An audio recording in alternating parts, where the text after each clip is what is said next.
And I think that that trend of what we saw following Abraham's death, right, will continue because after Abraham's death, we got first, and it was very short, right?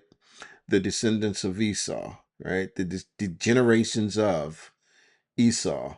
And then we got into the generations of Isaac. So today we're going to be doing something similar. We're going to look at the generations of, did I say that right? We looked at after Abraham's death. I'm sorry. After Abraham's death, we looked at the generations of Ishmael, not Esau. Mhm. And then we looked at his brother, Jacob, and his Mhm. genealogy, right? Wait, So, Ishmael. I thought it was uh, Ishmael, then Isaac, no, right? you're right. Yeah. For the third time, we looked at Ishmael's um, uh, generations, Toledot, right? And then you're right. Then after that, we looked at Isaac's Toledot, his generations, which is where we get Esau and Jacob. So Yeah. now, after Isaac's death, we're going to be looking in this chapter today, chapter 36, the Chronicles of the Hairy Red Man.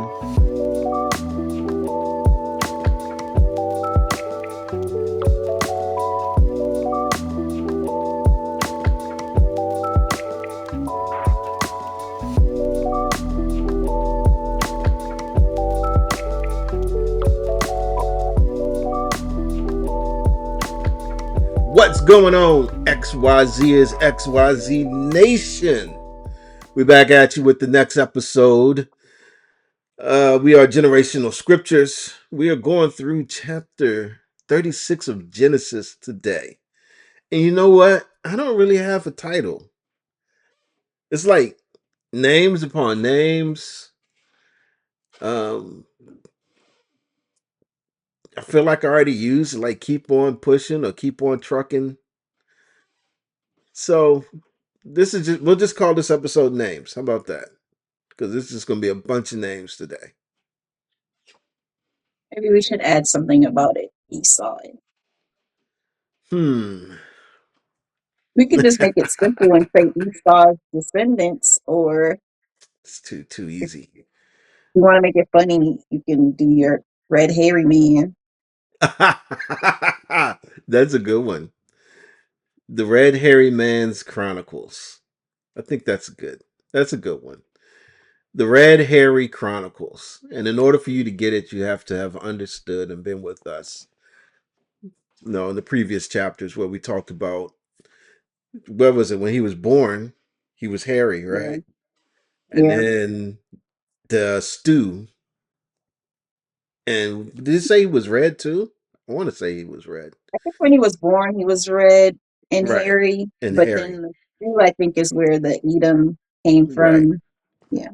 The red stew. So, the Red Hairy Chronicles. The Red Hairy Man's Chronicles. That's our title. See how we workshop that right in front of everybody. That's how seeing the sausage get made. That's what happens. That's how it works. All right. So we're supposed to do something else after we get a little banter in. I disguised it as a title for the episode. And that's something that's to introduce ourselves. So I am the latchkey one himself, the former X-Man representing Gen X, all up in the area, Chris. And we also have on the screen I am Maya, the resident millennial, and together we are generational. Generational Scriptures. Yes, indeed. Yes, indeed. Yes, indeed. So, what we like to do and what we usually do is we start off with, I'm going to try and hit the right one, our recap from the previous episode, which is called the All Right, So Boom segment. And Moya will bring that to us. Yeah. I feel like whenever we record online, I'm looking down a lot, and that's because my iPad is down for the I people that know. are watching, like, I'm like, look look at the camera. distracted. Look at the camera. I know I'm trying. At least when we record in person, you can see Yeah. that we're looking. Yep. Anyways, all right. So Genesis chapter 35, we start off with God telling Jacob to go back to Bethel. Yes. Um, Jacob then goes to his household. He tells them to get rid of all of their foreign gods and purify themselves, change their clothes, and just basically get ready for them going to Bethel and building the altar. Right. Jacob's family gives him the idols, the earrings in the ears, Mm-hmm. and then he buries those items under an oak tree, or I can't remember the exact oak Terabith. a tree, yeah, terebinth tree, near Shechem. As they're traveling towards Bethel, we're told that the fear of the Lord falls on the people that are surrounding them. Because Mm-hmm. remember, in chapter 34, his sons had killed all the men, Right. and so there was a fear within Jacob that people are going to come attack him because of his sons. Right. So this God's kind of protection for them as they are traveling to where they need to go next. When they arrive at Bethel, we're reminded that this place is called Luz. I think Chris, you mentioned in that episode, like the names and the significance and changing back and forth, and like Moses just bringing up that this is what it's called, this is Mm-hmm. what it is in this text. Right. But Jacob builds the altar there and calls the place El Bethel. Mm-hmm. Um, Deborah, Rebecca's nurse, dies and is buried there. We're told this. We have a discussion about why. Why are we being told this at this point? Because Rebecca is Jacob's mom's nurse, and we haven't Yes. talked about. I mean, sorry, Deborah is Deborah. Jacob's Yeah. mom's nurse, Rebecca's nurse. So we haven't talked about Rebecca in a while.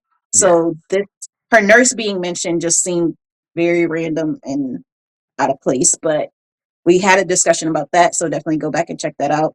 Yep. But then God appears to Jacob and basically affirms all of the things that were in the blessing. The name change happens again. He'll be a nation. Kings will Mm-hmm. descend from him. Yep. He'll have the land, and then he's commanded to be fruitful and multiply. And at this point, we're like, he's already been fruitful and multiplied. So Right. again, it's being repeated. We have a discussion about why it's being repeated. If this is just a retelling or if this is actually happening again. Right. Um, Jacob pours oil and does a drink offering. He worships there.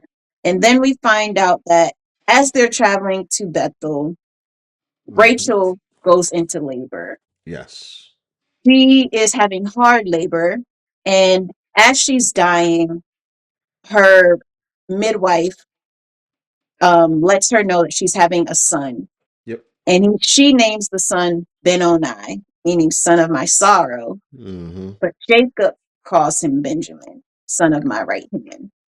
Rachel dies and is buried in I think we were told it was Bethlehem or near Bethlehem. Yeah. Near And Jacob Bethlehem. sets up a pillar there over her grave. And Moses tells us that, this is something that's still there to their Yeah. day. Right. Um, then we find out that Reuben sleeps with Bilhah, and Bilhah is Rachel's servant. So his aunt's maidservant, in the whole line of all of the kids and maidservants and all of that. He sleeps with one of them. And Jacob hears about this. Yeah. And at this point, we don't find out that anything is happening to Reuben. There's no consequences yet at this point. Right. At this point. So this Yeah. is a like shameless plug, go to season 1 where we talk about Joseph and his brothers and Reuben and all of Yeah. that. Because we find out what the consequences end up being for Yeah. Reuben. Yeah. Then we're given the descendants of Jacob, all of his 12 sons, who had who, Leah's sons, Rachel's sons, Bilhah, Zilpah's sons. And Right. then Jacob finally gets back to his father Isaac in Hebron. Yep. And Isaac dies at 180 years old. Mm-hmm. He lives a good life, and his Yeah. sons, Esau and Jacob, bury him together. Yep. And that is where we end. That's where we end. Yeah. It's very similar to what we saw with Abraham. Um and I think that that trend of what we saw following Abraham's death, right, will continue because after Abraham's death, we got first, and it was very short, right? The descendants of Esau, right? The generations of Esau. And then we got into the generations of Isaac. So today we're going to be doing something similar. We're going to look at the generations of, did I say that right? We looked at after Abraham's death. I'm sorry. After Abraham's death, we looked at the generations of Ishmael, not Esau. And Mhm. then we looked at his brother, Jacob, and his Mhm. genealogy, right? Wait, So, Ishmael. I thought it was af- Ishmael, then Isaac, no, right? you're right. Yeah.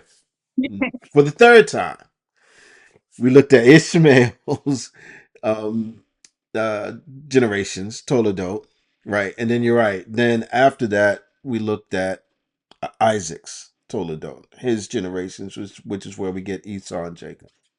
So Yeah. now, after Isaac's death, we're going to be looking in this chapter today, chapter 36, um, the Chronicles of the Hairy Red Man, or the Hairy Red Man's Chronicles. We'll be looking at Esau and his generations. And then once you get to chapter 37, you start to look at Jacob and Ernest and his generations. And as you already pointed out, we already did 37. So we're going to end on 36 with just, we'll get Esau's generations. And if you want to see what happens with Jacob, if you don't know, I mean, that's like three plugs to the first season already. Oh, yeah. So Yeah. go back, check out the first ever season of Generational Scriptures where we go through the life and times uh, of Joseph. Israel, of Jacob. Yeah. And it's really Joseph's story. Yeah. So, and then like we've done for the past couple, I think what we need to look for as we go through this is and this is, I think we've said this for all of the generations, right? Is that by going through them, uh, you're really looking at God initially carrying out, um, initially telling Adam and Eve to be fruitful and multiply. So we see generations way back in like chapter 5, right? And it talks about how you get from Seth all the way to Noah. But in all of that, you see all of these persons that were born and such begot such and lived for such and things of that nature. And then the same thing I think happens in 10 and 11, 10 being the table of nations. You can see that this fruitfulness and this multiplying is continuing to spread, which goes back to what God had commanded for, Adam and Eve to do. And basically Adam and Eve and for all people, to multiply. Um, and here, when we get to chapter 12, it's still some multiplying, but I think it takes on a different connotation because there's a promise that's made to Abraham that says that you will be nations upon nations. I'm paraphrasing, right? You'll be nations. There'll be many of you. You will have a number of inhabitants. And he's saying all of this to a man who doesn't have a son from his actual wife, Sarai. Um, Sarah, because I said Abraham, until really late in life. And then there's one son that is the son of promise. Ishmael is not the one, who is going to be, um, the line that the Lord is working through. But the Lord still honors Ishmael, as we saw earlier, in the fact that he winds up becoming a big nation with a bunch of kings and regions and all of those things. And I think it's even more so here because unlike Ishmael, um, I'm getting my names mixed up. Unlike Ishmael, Esau is a blood relative. So it only seems fitting that you'll see him become nations and become, on the political stage, have some politics, some way of being involved in the nation of in the political climate of things at that time. So I think you see the Lord working in the nations, but I also think you see that Esau is growing. He's going to become and have kings come from him, and all of those things, which you would think falls in line with what Abraham is doing. So I think all of that made sense. You've got two things. Yeah, Does that make sense? yeah. I think, yeah, I think the other part to add is that it's fulfilling what God told their mother as well, right? Because there was two nations Yes. fighting in the womb. So Yep. now we're able to actually see Right. Esau's because we get a lot of chapters of of Jacob's descendants, but Yes. if this isn't here, we would never really know the nations of Esau. Right. Yep. Exactly. So cool. Cool. Cool. Cool. All right, folks, buckle up because I got a lot of reading to do.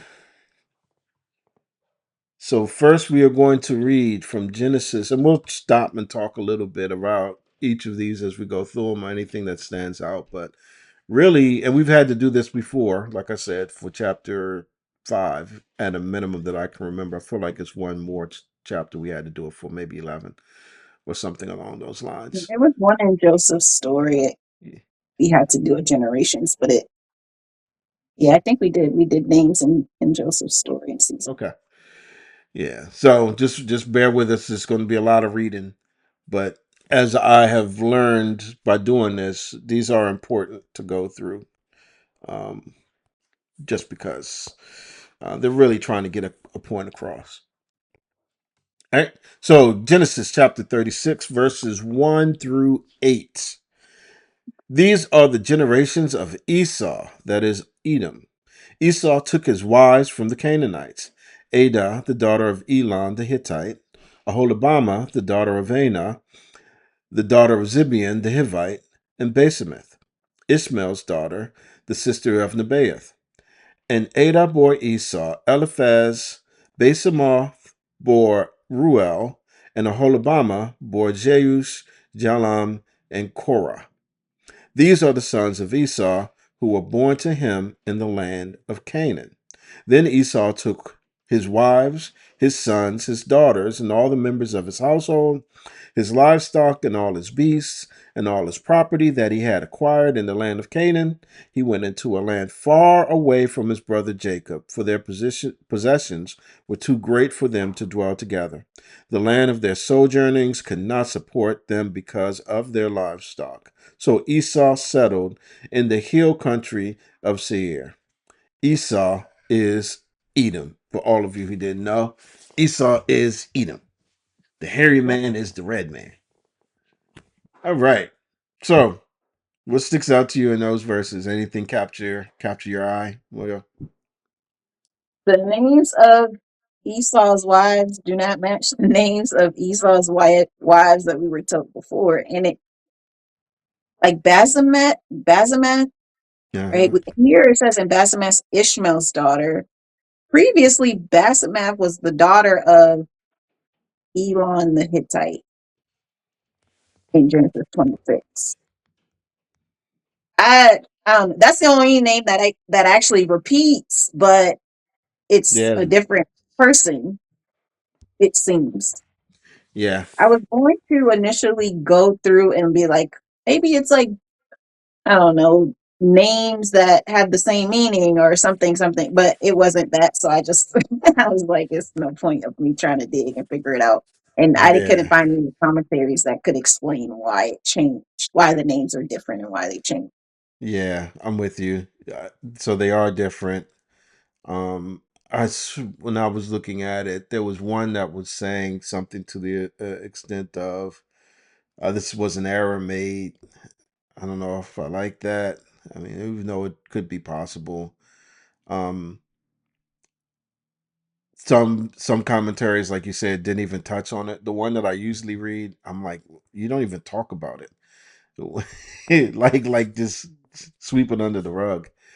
Um, One other commentary that talked to the it talked specifically to Judith, not to this change in Bassemet, or um because it was Judith, Bassemet, and um Mahalet, Mahalet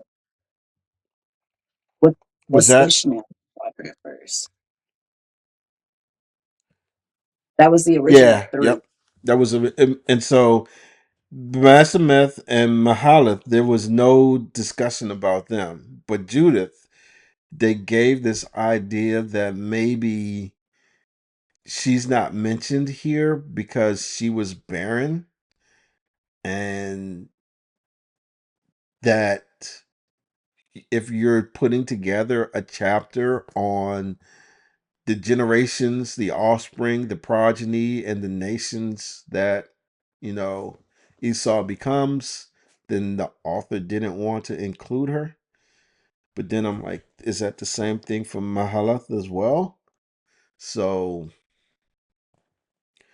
Mhm. yeah, I don't know. I think one thing that sticks out to me is maybe over the time that has passed. I know this seems like a gloss, but maybe over the time that has passed, um, you know, maybe Mahalath actually passed away or something. Or maybe it is that Judith and Mahalath don't really contribute anything to the offspring. But Esau finds two other wives, right? And a whole Obama, who is important for a whole different reason, and Ada, and they actually do bear children for him. And so that's why they're mentioned. So I don't know why. I just know that there's been some time that has passed from where we get told before Joseph leaves that Esau has wives. And by this time, which is sometime later, why his wives or some of his wives may have changed. That's all I got. Yeah. But it I, is yeah, it is an interesting thing. I don't know. I don't know if that makes sense necessarily, just because after he takes his initial Canaanite wives and Hmm. his parents tell him or tell Jacob that's not what they want, I Yep. wouldn't see him going back and getting more Canaanite wives. Unless you're saying there's like their maid servants may be the same way we have Bilhah and the other one. Like maybe they already were in the group and became a wife that way, but I don't know. Yeah, I don't know. And I'm with you because I was looking. I was like, why would you go back? And maybe the only answer that I could really have is time, right? Maybe by the time his parents got old, he was like, forget them, right? I'm going to do it what I want to do. I don't know. Mm, Yeah, but yeah, it's. I haven't seen anything that really says, "Oh, this is what happened," or "This is why it's written this way." But I was with you. I was at a loss. And if anybody tells you that they know the ultimate reason, I'd like to hear it. I would definitely like to hear it. So that's a big thing there. What about the fact that Esau took his wives, his sons, his daughters? That stuck out to me. It's almost like the move of Abraham, but Esau's doing it, and he's doing it to actually leave the land of Canaan, where his dad is and his mother for some time. Right? We don't know how long she was alive because, as we talked about in the last one, last chapter, one of the reasons we think that Deborah's mentioned is because Rebecca has passed. So it sort of closes the relationship, mother son relationship, in a sense. Um, yeah, but it's almost like he picked up and just left Canaan, left his dad, and was like, "I'm going to go and set out and set up in a new area," which makes you wonder how the seer working of things and mentioning here of them going to seer, how all of that corresponded and correlated. But here he ultimately ends up in seer, which yeah. which is interesting. And one thing I read said that basically this would be interesting that by the fact that he leaves his father's house, he's basically sort of saying, I'm giving up on the birthright. I see that. Yeah. Yeah. Like. If you were really going to fight for it, you'd stay because you'd say this is mine. But he's and that opens the door for the return of Israel slash Jacob to possess it, right? Yeah. So yeah, those are the two things that stand out to me. Yeah, I think the other part that kind of stands out is in chapter, I think of 33. Was it Hmm. 33? We're told that Esau went to Seir, right? Right. So when do they stay together that it becomes it's too many of us, we need to split up again? Yeah. And again, I don't know. That's why I was trying to say I don't know how all of that correlated because when they met, Esau said he was going to Seir, if I remember correctly. Yeah, yeah, And Jacob was like, nah, I'm going to chill. And he went off to Succoth. So, yeah, yeah, how does this work together? Was it that they actually tried to stay together like Lot and Abraham and then realized that they couldn't? So he moved? Or you just trying to state something here, which I didn't mention, which is that they just recognized with the amount of stuff that they had that there was no way the land could support them both. So he yeah, was just like preemptively, like, I'm just going to step away. Because that's one thing else that's another thing that you see here with all of these things that he has that he's not destitute. He's not looking for a handout. I'd still say, based on the blessing, that he's not going to have near as much as his brother, but he's not hurting by any means. yeah. So you're thinking more so once he saw his brother and saw how much he had, he just went and stayed somewhere else. Somehow, some way, that's got to work out. Because again, he expressly says that he's going to see her when they meet, when they reunite. Now, how you get from him saying at that point that he's going to see her to what's written here with the writer saying they split up or he left? Is it like he's going back and say he just left his dad because he had a lot of stuff, and then when he met his brother, they realized that they couldn't coexist? Well, why invite him back, right? So there's just some questions and murkiness that's in there that I'm not sure exactly how it worked out. You know. Somehow it did.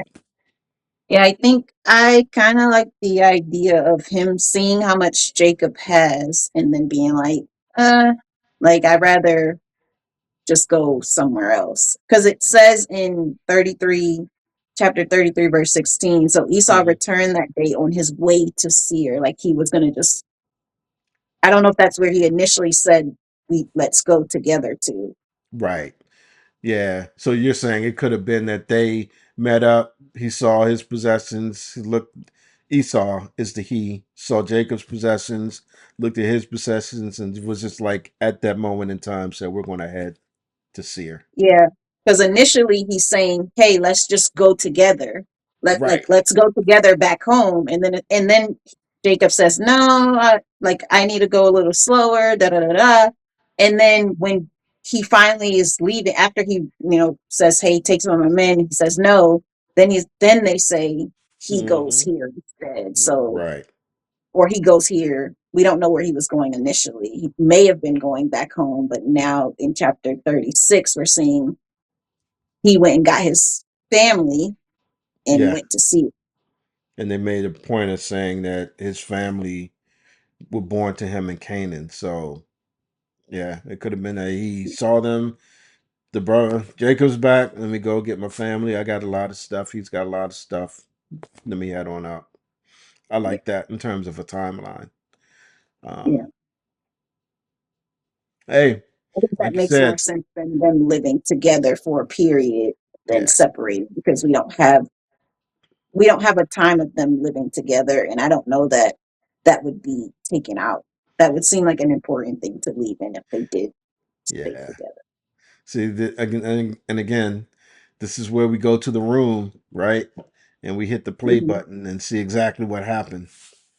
Yeah. And how. So yeah, cool, cool, cool, cool. All right. Next, anything else? No. All right. We're going to read Genesis chapter 36, verses 9 to 19. These are the generations of Esau, the father of the Edomites in the hill country of Seir. These are the names of Esau's sons: Eliphaz, the son of Adah, the wife of Esau; Reuel, the son of Basemeth, the wife of Esau. The sons of Eliphaz were Teman, Omar, Zepho, Gatam, and Kenaz. Timnah was a concubine of Eliphaz, Esau's son. She bore Amalek to Eliphaz. These are the sons of Adah, Esau's wife. These are the sons of Reuel: Nahath, Zerah, Shammah, and Mizah. These are the sons of Basemeth, Esau's wife. These are the sons of Aholibamah, the daughter of Anah, the daughter of Zibeon, Esau's wife. She bore to Esau Jeush, Jalam, and Korah. These are the chiefs of the sons of Esau, the sons of Eliphaz, the firstborn of Esau. The chiefs Teman, Omar, Zepho, Kenaz, Korah, Gatam, and Amalek. These are the chiefs of Eliphaz in the land of Edom. These are the sons of Adah. These are the sons of Reuel, Esau's son. The chiefs Nahath, Zerah, Shammah, Mizah. These are the chiefs of Reuel in the land of Edom. These are the sons of Basemeth, Esau's wife. These are the sons of Aholibamah, Esau's wife. The chiefs Jeush, Jalam, and Korah. These are the chiefs born of Aholibamah, the daughter of Anah, Esau's wife. These are the sons of Esau, that is Edom, and these are their chiefs. Woo! There's a lot of names. Yeah. And again, I don't know that there's a lot to say here. Um, I don't know what you have, Moyo, on these verses, but I think the idea is that you are just supposed to see. I think you're supposed to see two things. One, you're supposed to see um, the progeny, right? Because now we're down to grandkids of Esau and how Mhm. he is becoming a nation. And then you're also supposed to see the chiefs, which means that there is some organization, not necessarily that they may be kings, but there are peoples who are in charges of communities. And these people who are in charge of these communities are also sons of Esau, right? So you see some political aspects as well as just the offspring, right? And so Yeah. you can see that that Edom, Seir, they're going to be on the political stage to some level, right? The idea is that they won't be to the level of Israel because of what the Lord um, told Rebecca, right? The older shall serve the younger, but there is Mhm. still some political, I don't want to say capital, but organization there, and something that they'll be contributing on the political landscape. Um, Yeah. And I think the only other thing is they make a special point about special thing about pointing out Amalek. Right, Timnah was a concubine of Eliphaz, Esau's son. She bore Amalek to Eliphaz. I believe that Amalek is the one who um, is basically the forefather of the Amalekites. So they'll Mhm. come up definitely later. Um, and when he's mentioned early, right, as the son portion, because it'll be son portion and then chief portion. When it's mentioned as the son portion, he's looked at it's almost stated as he's like a one-off, like he's not accepted as a full complete son because he is of a concubine. But then when it gets to the chief, he's on the same level as all the other chiefs. So there's Yeah. that little thing going on there as well. Yeah. Yeah. Did you see anything you wanted to touch on? Not particular. I think it was. I had to look up a diagram because they were. It was just a lot of Yeah, words happening because it was just a lot. So two of them have one kid, and then Ola Beth Alabama. has Alabama has three, Mm-hmm. and then just have the. So I found an image because I was just like, y'all saying a lot. Y'all are saying a lot. Yeah, and we can put that up. So we'll send it to Yeah, me. I'll try I'll to cut send this it to part out, you. and Yeah, then we'll make sure to show that somehow. To figure out how with this new organization. But yeah, I was reading it, and I do remember seeing some diagrams, and I was like, it's kind of helpful. yeah. But It helped me anyway because I was just like, I don't know who's having who. I don't know what is what. who's The who in this diagram scene? is helpful to me. Cool, cool, cool. Yeah, we'll definitely put that up. All right. So then next we've got Genesis chapter 36, verses 20 to 30. These are the sons of Seir the Horite, the inhabitants of the land: Lotan, Shobal, Zibeon, Anah, Dishan, Ezer, and Dishan. Dishan. Dishan, Dishan. That's, I mean, you just do one vowel to separate your kids' names. That's kind of crazy to me. But hey. People do that. Huh? I said people do that. Yeah, I'd be calling the wrong one all the time. Verse 21. These are the chiefs of the Horites, the sons of Seir in the land of Edom. The sons of Lotan were Hori and Heman, and Lotan's sister was Timnah. These are the sons of Shobal: Arvan, Menahath, Ebal, Shepho, and Onam. These are the sons of Zibeon: Aya and Anah. He is the Anah who found the hot springs in the wilderness as he pastured the donkeys of Zibeon his father. These are the children of Anah: Dishan and Aholibamah, the daughter of Anah. These are the sons of Dishan: Himdam, Eshbam, Ithran, and Kiran. These are the sons of Ezer: Bilhan, Zaavan, and Akan. These are the sons of Dishan: Uz and Aran. These are the chiefs of the Horites, the chiefs Lotan, Shobal, Zibeon, Anah, Dishan, Ezer, and Dishan. These are the chiefs of the Horites, chief by chief, in the land of Seir. All right, bunch more names. Yeah, What a and I know we're talking about Esau's descendants, but this is not Esau's descendants, all right? yes, yes, Okay, okay.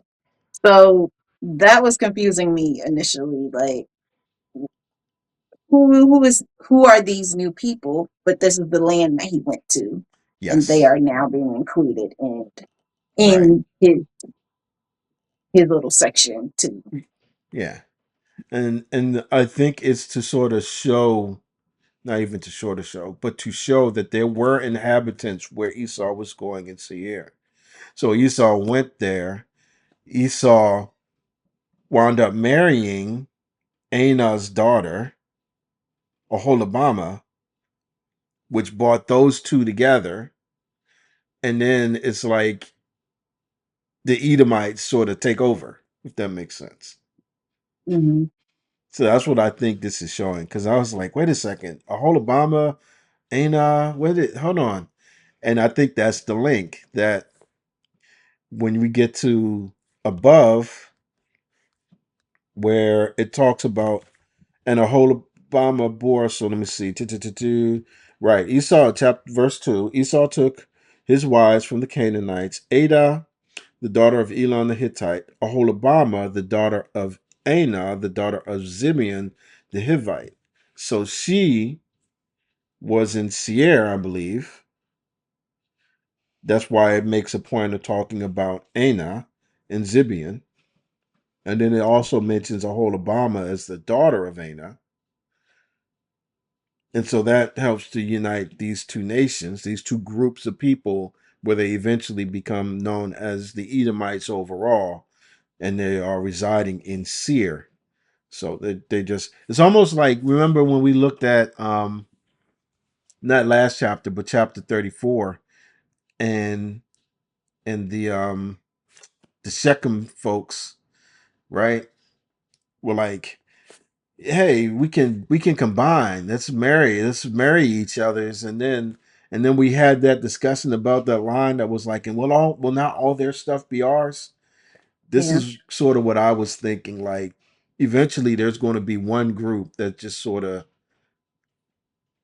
dominates, It's not the right David. word, but is the namesake for it, right? Which gives them a Yeah. little more esteem. Um, and then they make a point of calling out Ana because he's the one who found the hot springs. They talk about him taking care of his dad's donkeys. So what I was reading, it was talking about Ana and Zibian having some level of some wealth, some ability in this area to find a place for settlement, which then it would make even more sense for Esau to want to, you know, marry Aholabama to bring those two groups together. Yeah. So I don't know if you believe that or not. Does that make sense? I, it's just a No. lot going on, but I understand why it's there.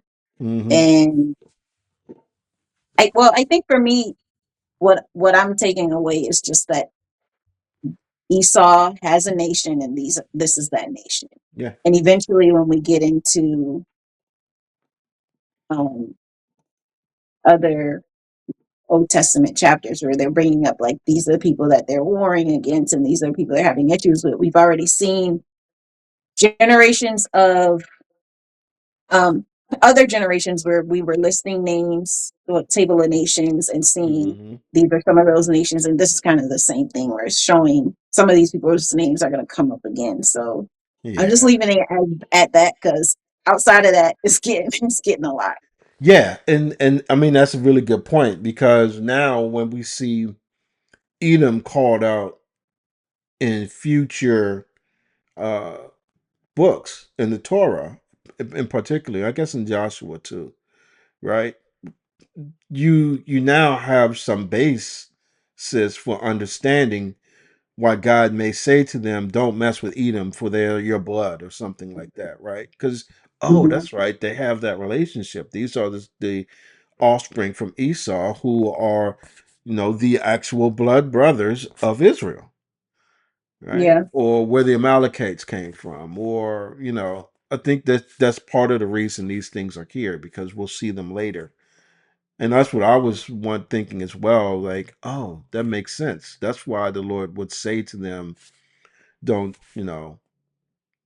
don't attack Edom," for instance. Or, on the other hand, if Edom doesn't attacks Israel, why Edom's going to get slapped down because the older shall serve the younger. yeah, So I think that's part of why all of this is here as well as to show just the overall growth of Esau into a burgeoning and uh, group of people with some political import. So next up, Genesis chapter 36, verses 31 to 39. These are the kings who reigned in the land of Edom before any king reigned over the Israelites. Bela, the son of Beor, reigned in Edom, the name of his city being Dinhabah. Excuse me. Bela died, and Joab, the son of Zerah of Borzah, reigned in his place. Jobab died, and Husham of the land of the Temanites reigned in his place. Husham died, and Hadad, the son of Bedad, who defeated Midian in the country of Moab, reigned in his place, the name of his city being Avith. Hadad died, and Samlah of Masrekah reigned in his place. Samlah died, and Shaul of Rehoboth on the Euphrates reigned in his place.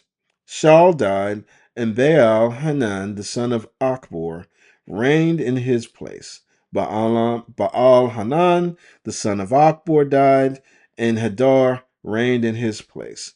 The name of his city being Pau. His wife's name was Mehetabel, the daughter of Matred, the daughter of Mezahab. All right, it's just a bunch of kings. I mean, I'm not. That's too flippant. That's not the way to say that. But again, to show that they are a political on the political scene, they are a real political nation. They are to the point, and Moses shows them to the point of having kings, right? And a series of kings, generations of kings, people that rule in different areas inside of Seir that they rule and what they run. And Yeah. the point is made here that this is before Israel had a king. So Hmm. Israel still has to go through all the stuff we're going to talk about in that we've already talked about or that's coming up from Genesis chapter 37 to 50. Israel has to go through all the stuff that goes on in Exodus. Because where was it when it was it 15, Genesis 15, when the dread came over Abraham when he had the vision, and the Lord told him that his people would be in captivity for like 430 years. So Yeah. all of that still needs to happen, Yeah. right? Whereas here for Esau, it almost seems like, I mean, it's not days or weeks, but he gets to Seir, starts to establish himself. Seir becomes a political agent in that region with its own set of kings. Yeah, and I don't think any of these kings have a direct relation to anyone that we spoke to in terms of the sons and chiefs of Esau or the Horites and Seir, right? Yeah. Doesn't seem like it. Yeah. So this is we don't get an idea, right? And you've mentioned this before about how time passes, about how much time has passed before you get here. But you have to think that it's before and up to potentially the time of Moses' writing this down. Moses writing, no, this down in the book of Genesis. All right. Anything else? Hopefully, our quiz does not involve any of this. I'm I gonna don't know say what it it. involves. Because if it asks me to name the kings, I'm gonna be like, okay. Um yeah, that's funny. I guess that's the hey, that's what it is. All right, Genesis chapter 36, verses 41 to 40, excuse me, to 43. These are the names of the chiefs of Esau according to their clans and their dwelling places, by their names. The chiefs Timnah, Alva, Jeheth, Aholabama, Elah, Pinan, Kenaz, Timan, Mibzar, Magdiel, and Aram. These are the chiefs of Edom. That is Esau, the father of Edom, according to their dwelling places in the land of their possession. It's almost like he takes a step back in writing this, sort of ending to focus on Esau and Esau's progeny.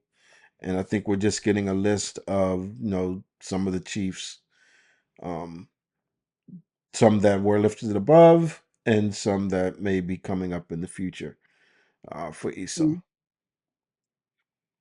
Again, the point is, I think that the point of this chapter is to show Esau's not doing too bad. He's not going to be Israel. He's not going to be like his brother, but he's going to be fine. And the Lord is working to bring across all that He promised to Abraham and to Isaac. Is Do we think that Obama here is different than, because this is, I'm assuming is a man since they're saying chief, but could it be, is it spelled the same? I think it is. Yeah, it's spelled the same as well. I think it's a different Aholabama. It just But where says did this children. Obama come from? Because they're not in any of the other list of Esau's descendants or chiefs. Yeah, but neither is Elah or Penon, right? Or Mibzar or Magdiel. That's why I'm not sure if when this set of chiefs is Established. right. And there's no image of that last set of chiefs, right? Because we don't know, like we know they're descendants of Esau, but we don't know if they are, like, who their mothers are, who their fathers are Right. necessarily. So maybe that's the difference. There's a lot there. A lot that seems disjointed. But I say that, but I think if the ultimate point is to show that Esau had a lot of kids and grandsons, and they amounted to something, then that point comes across in that chapter. Yeah. I wouldn't try to read more into it than that. So anything else there? Nope. All right. Nice, short, sweet, to the point. I think it was a little longer than I thought it would be, but that's fine. So, as we like to do now, usually we just want to give an invitation.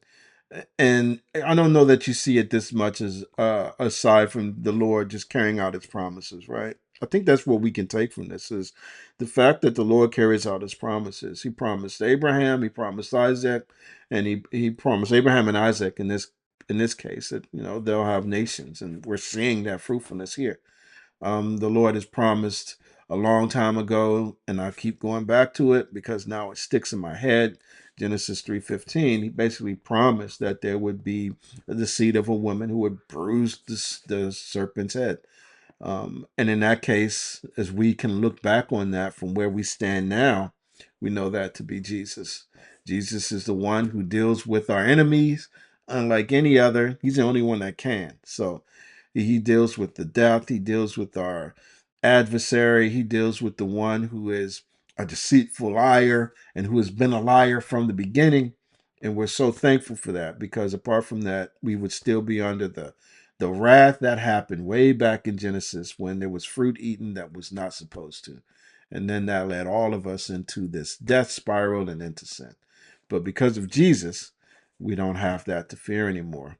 What do you need to know? What do you need to believe? Well, the first thing you need to know is that Jesus is the one who comes to take away the sins of man, meaning that the issue, the debt that is owed by man to the creator of this universe, we can't pay. So it took Jesus, being the God man, to come down and pay for the sins of the world. And then the second thing that you need to know and what you need to do is to believe. The only way that we can be removed from from this wrath that is hanging over us like a dark cloud, for those who aren't in Christ. That is, what's that guy? What was his name? Where it was just the dark cloud and the little lightning that would just follow him wherever he went. Am I being too old? It would be sunny Oh, everywhere else, and this guy would be walking, and it just storm and rain would be over his head. That's what we were. That's what you are if you aren't in Christ. For those of us who are in Christ, that is what we were, right? You were dead in your trespasses and sins. But the beauty is that by faith in Jesus, by believing in Jesus, by believing that he is the one who died for your sins, who was buried, and who was raised from the dead, that faith now removes that dark cloud, removes that wrath that's hanging over you. It removes it from your future because now you are righteous, you are justified, you are sanctified, you are waiting to be glorified all before the Lord. You're looked at as one of his children, as one of his own. And just as we talk about Israel, them becoming a nation and being the apple of his eye, those of us who believe in his son Jesus, we have a new standing in him and are adopted sons and daughters. So our prayer, our plead, our desire is for you to believe in this Jesus. For you to believe that he is the one again who died for your sins, who was buried, and who was raised from the dead. And if you believe that, then you don't have to worry about death. You don't have to worry about God's wrath anymore. We are all exempt from that. Doesn't mean that we won't have to still let life, but even yet and through that, the promise of being with the Lord in eternity will be followed. Because just as he kept the same promise to Abraham about being a great nation, as he kept the same promise to Isaac about being nations and kings coming from you, he'll keep that promise to all of us who believe in Jesus, that we would one day be with him in heaven, living eternally, apart from any wrath that, frankly, every one of us deserves. So, with that said, that's our invitation. Anything to add to that, Ms. Moyo? No, All right, cool. With that said, we'll do all the like, subscribe, all that good stuff. And we'll see y'all later. Deuces. bye.